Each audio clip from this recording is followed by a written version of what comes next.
Prezados irmãos, a paz do Senhor, sejam todos bem-vindos ao meu canal. Eu sou o professor Yuri Alves Moreira e você está no programa de formação em teologia. Atualmente estamos estudando a disciplina Livros Poéticos. Essa é a lição de número 2, que tem como título O Livro de Jó, Diálogo.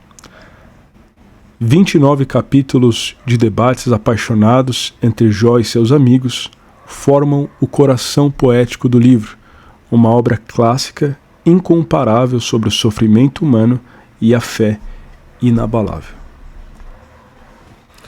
Muito bem, meus irmãos, se na primeira lição nós tratamos sobre o prólogo, sobre a parte narrativa inicial do livro de Jó, agora nessa segunda lição vamos tratar do diálogo, da parte poética do livro, para que você possa compreender a estrutura em que esse livro se encontra. Quase 75% do livro é dedicado ao diálogo poético, isto é, 29 capítulos do livro. Isso é muito importante. E desses 29 capítulos, 20 capítulos são as palavras de Jó e 9 capítulos são as palavras dos amigos de Jó. 4 vozes, Jó, Elifaz, Bildade e Zofar, debatem a questão do sofrimento com teologia, emoção e, por vezes, ironia cortante. O padrão dos debates segue uma ordem clara. Um amigo de Jó fala, na sequência Jó responde ao amigo e depois Jó dirige-se diretamente a Deus, como nós vamos ver na sequência do comentário. Jó, santo, mas humano. Jó era o homem mais piedoso da sua geração, um homem de Deus. O próprio Deus deu testemunho de Jó, dizendo que ele era um homem sincero, reto, temente a Deus e que se desviava do mal. Ninguém era como Jó em sua geração. Mas ainda assim Jó não era perfeito. Jó era um ser humano, um pecador, um homem sujeito às mesmas paixões que nós. Como disse certo pastor, um homem comedor de arroz e feijão como eu e você. Era um ser humano. Jó era justo, mas não possuía santidade angelical. Especialistas em psicologia concordam, a dor extrema afeta o raciocínio.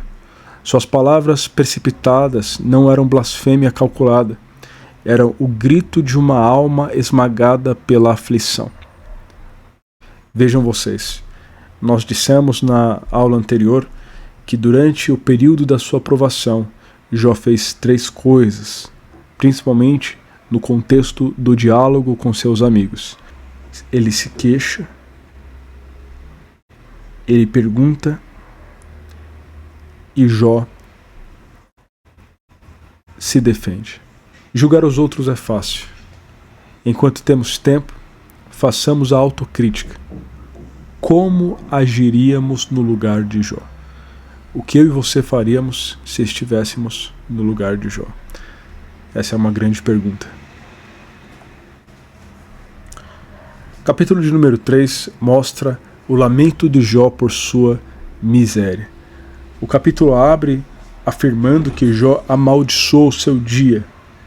Jó capítulo 3 e versículo 1 diz: Depois disto, abriu Jó a boca e amaldiçoou o seu dia. Então Jó amaldiçoa o seu nascimento. Após semanas de silêncio, Jó finalmente fala. Deseja que o dia do seu nascimento e a noite da sua concepção jamais tivessem existido. A válvula de escape de uma dor acumulada ao limite. Então, por causa do seu grande sofrimento, Jó rompe o silêncio. Veja, pelo menos uma semana, Jó e os seus companheiros estavam em silêncio. E Jó rompe o silêncio, amaldiçoando o seu dia. Lamenta não ter morrido. Jó desejaria ter morrido no ventre da mãe. Ele acredita que um aborto seria melhor do que a vida dele. O túmulo lhe parece mais atraente que o sofrimento. Em seu desespero, esquece temporariamente as bênçãos de uma vida honrada e abençoada. O desânimo aumenta. A regressão se aprofunda do nascimento ao ventre, do ventre à morte prematura. Mesmo assim, Jó não fala em suicídio. É a graça de Deus que o sustenta enquanto busca compreender sua tormenta.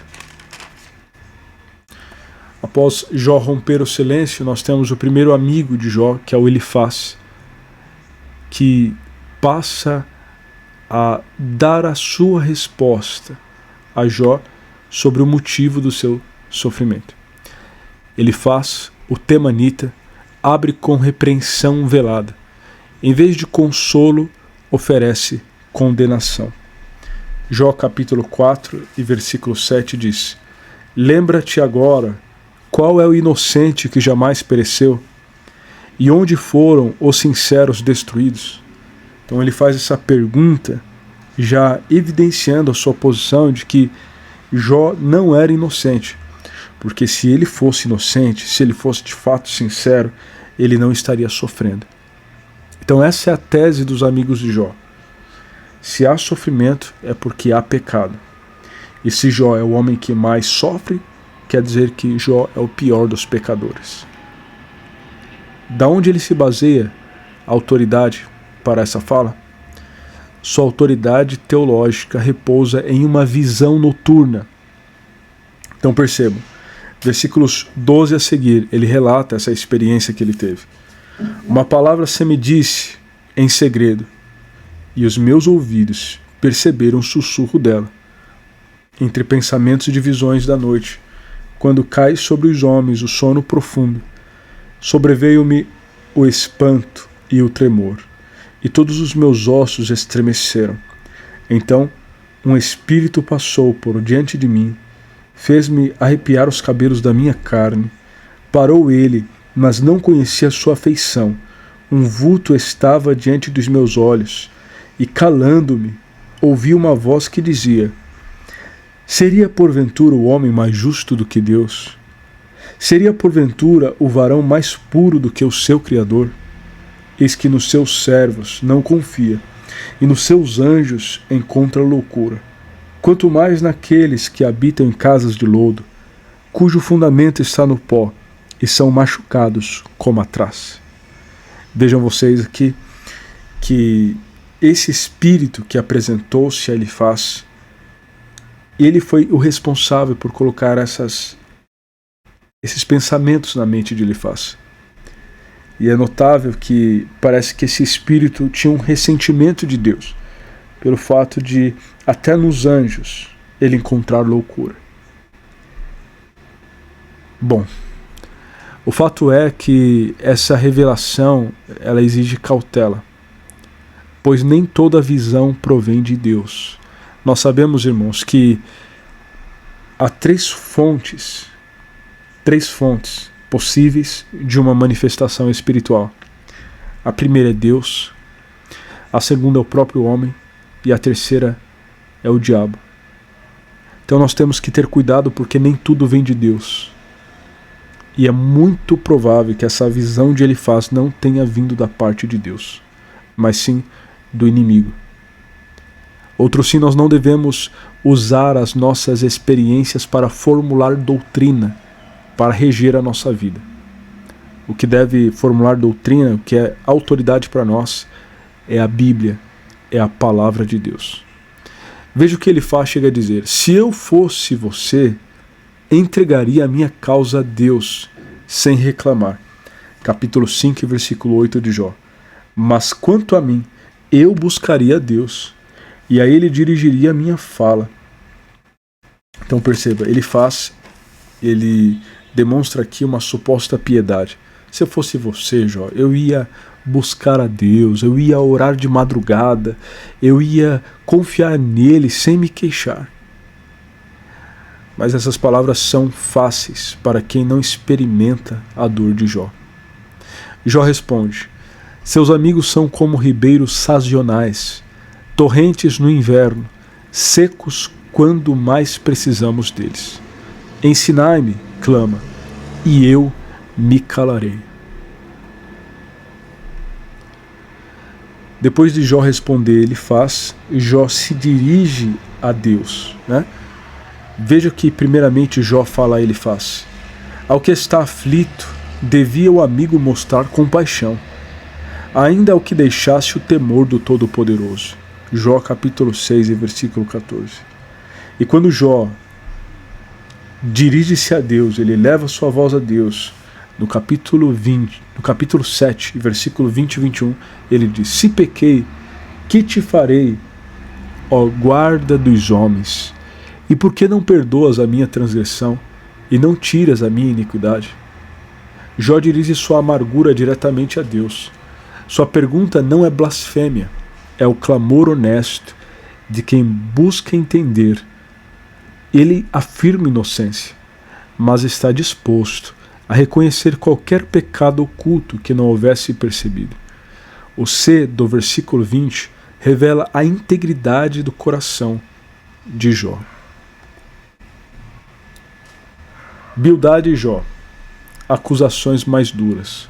Então perceba aqui o segundo amigo de Jó, ele passa a falar também. Bildade, ele vai ser mais cruel ainda do que ele faz, porque ele vai acusar os seus filhos de terem morrido por causa dos seus pecados.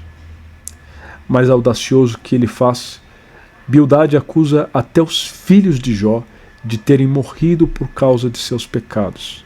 Jó capítulo 8 versículo 4.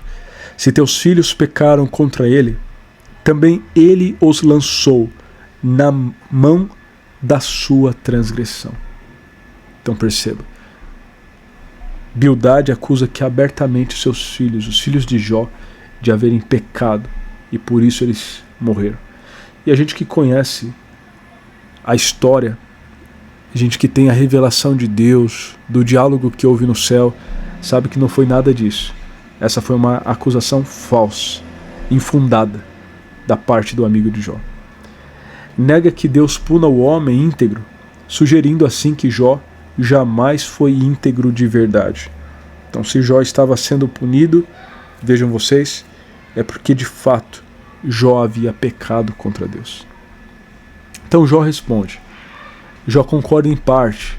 A majestade de Deus é tão elevada que nenhum homem pode argumentar com ele. É como diz Jó capítulo 9, versículo 2.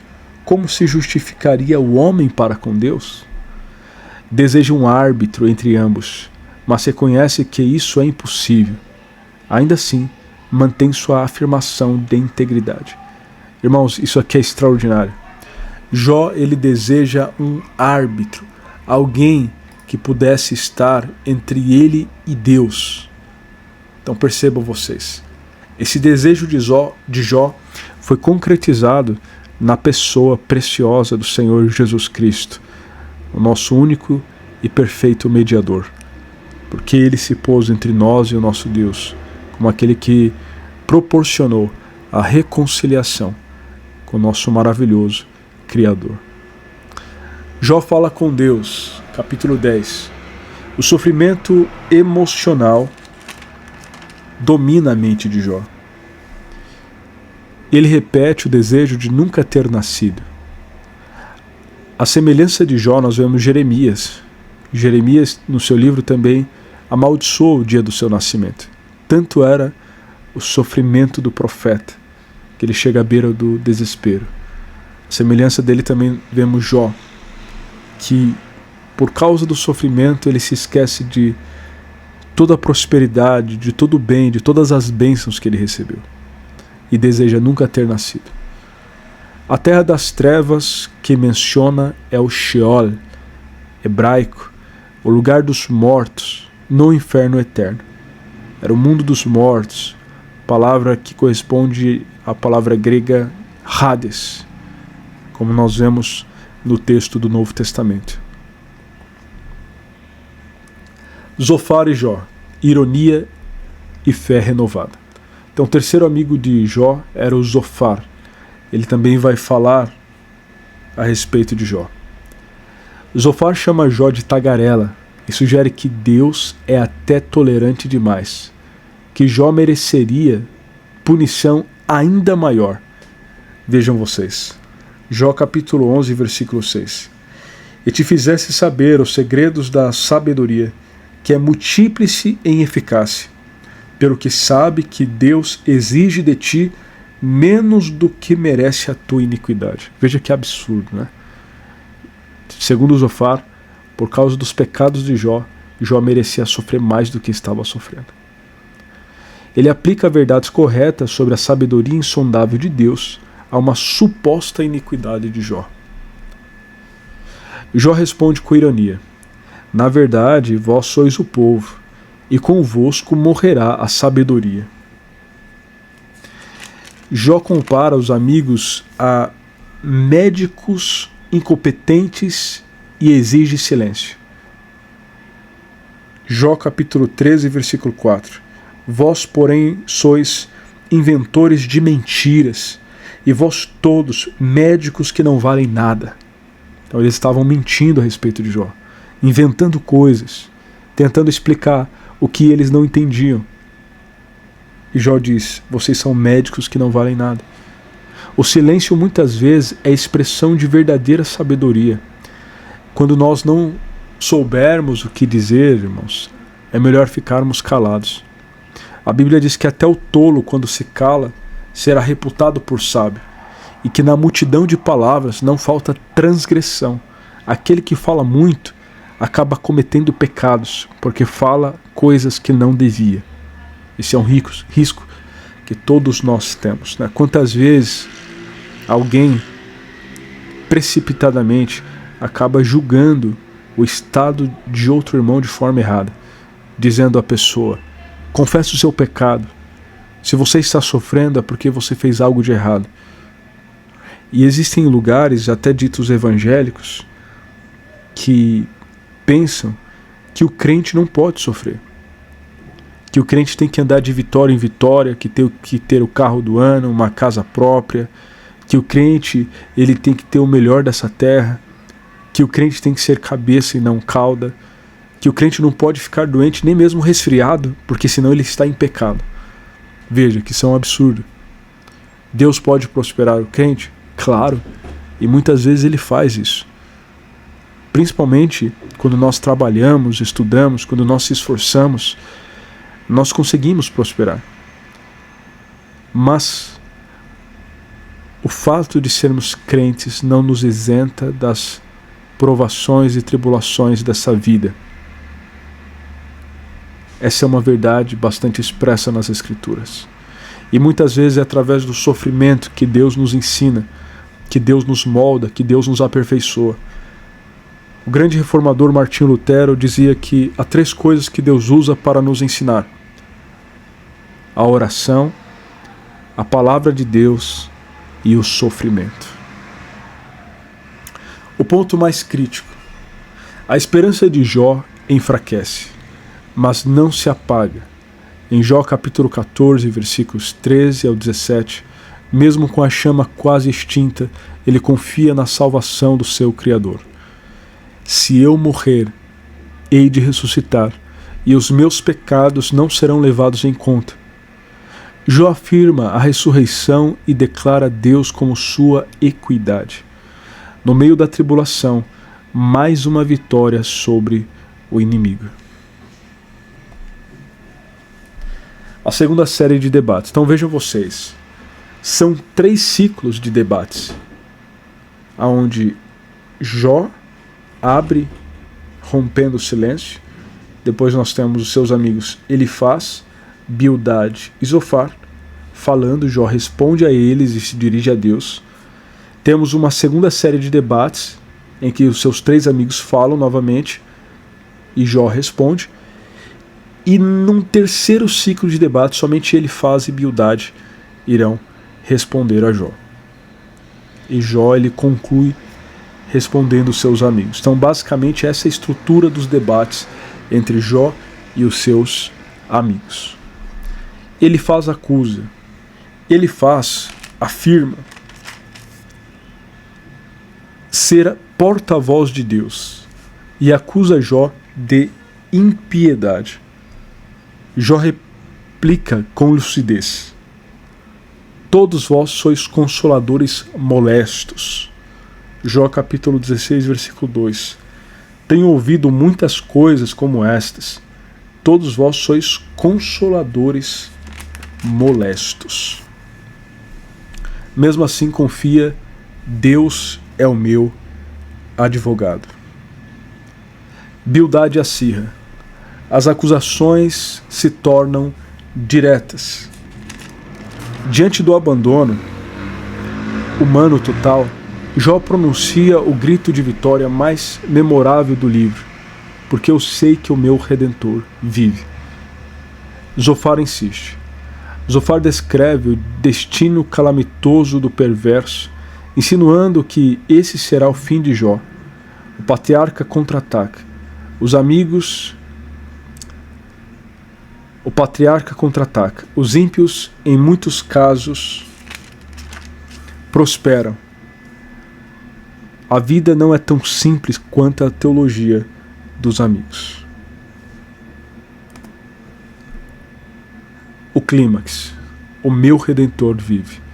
Nós temos aqui, diante de todas as acusações e o sofrimento de Jó, essa grande declaração de fé. Porque eu sei que o meu Redentor vive. E por último se levantará sobre o pó. E depois de consumida esta minha pele, ainda verei a Deus na minha carne. Jó capítulo 19, versículos 25 e 26. No ponto mais sombrio de sua tribulação, Jó pronuncia a maior confissão de fé do livro. Um homem no monturo, difamado por amigos, ainda declara com convicção absoluta a vinda do Messias e a consumação da salvação. Satanás perde mais uma batalha. Então, o Redentor, que em hebraico é Goel, designa o parente mais próximo que restaura os bens e corrige injustiças do falecido. Nós temos talvez a melhor ilustração desse Redentor no livro de Ruth, quando Boaz resgata Ruth.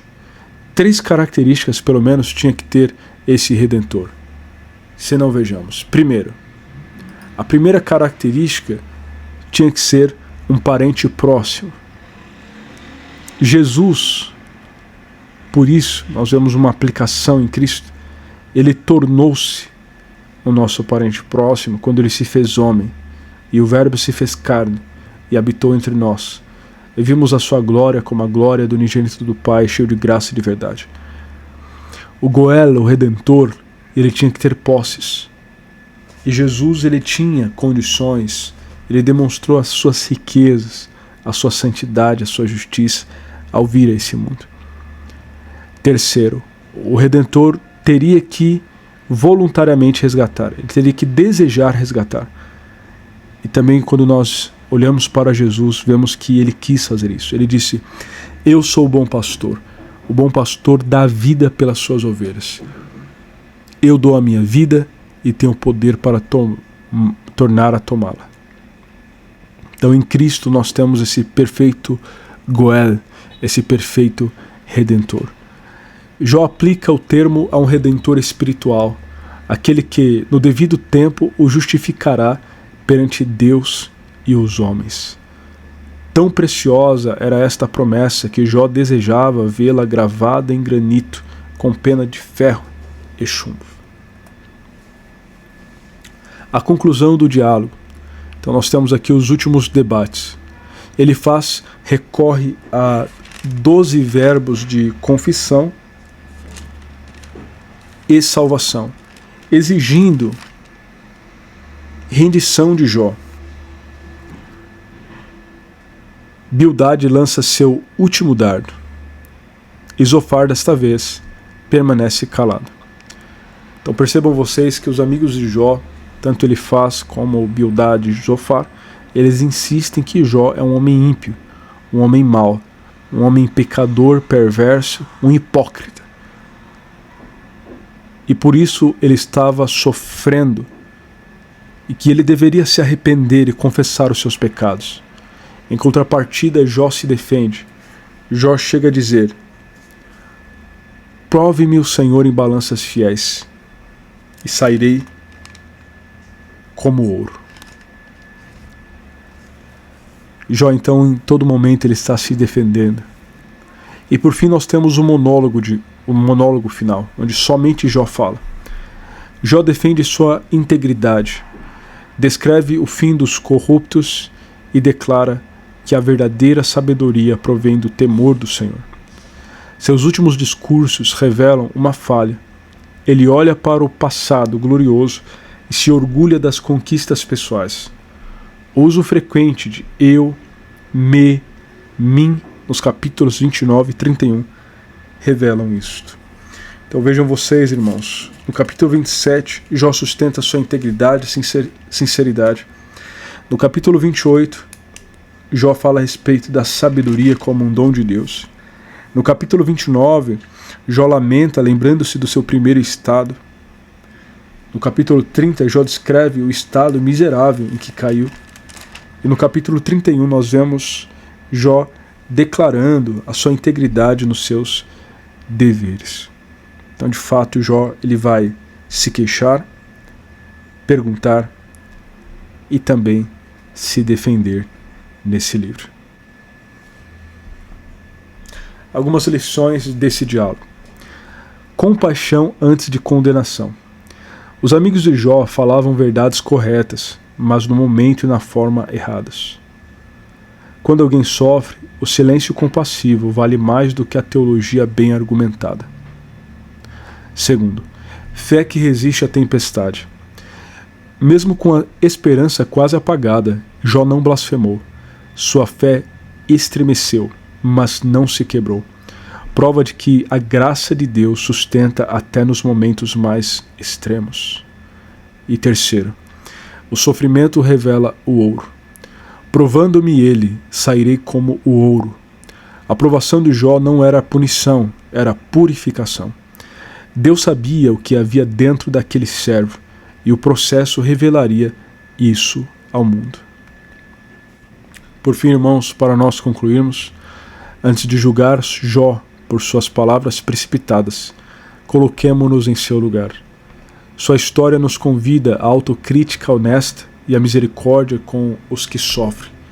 No fim, mesmo com lapsos e deslizes, Jó foi declarado justo, e o Redentor em quem ele creu vive até hoje.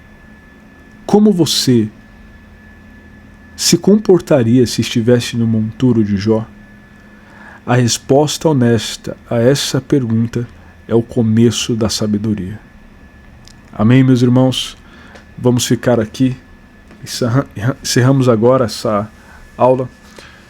Que Deus te abençoe enormemente. Obrigado por ter chegado até o final. Se você chegou até aqui é porque você gostou dessa lição. Não deixe de curtir esse vídeo, inscrever-se no nosso canal e deixar nos comentários o que você achou dessa aula. Na lição de número 3, que é a próxima, vamos estudar sobre o livro de Jó, monólogo e epílogo. Então vamos concluir falando a respeito das palavras de Eliú, a revelação de Deus a Jó e o desfecho de Jó, quando Deus restaura a sorte do seu servo. Que Deus te abençoe.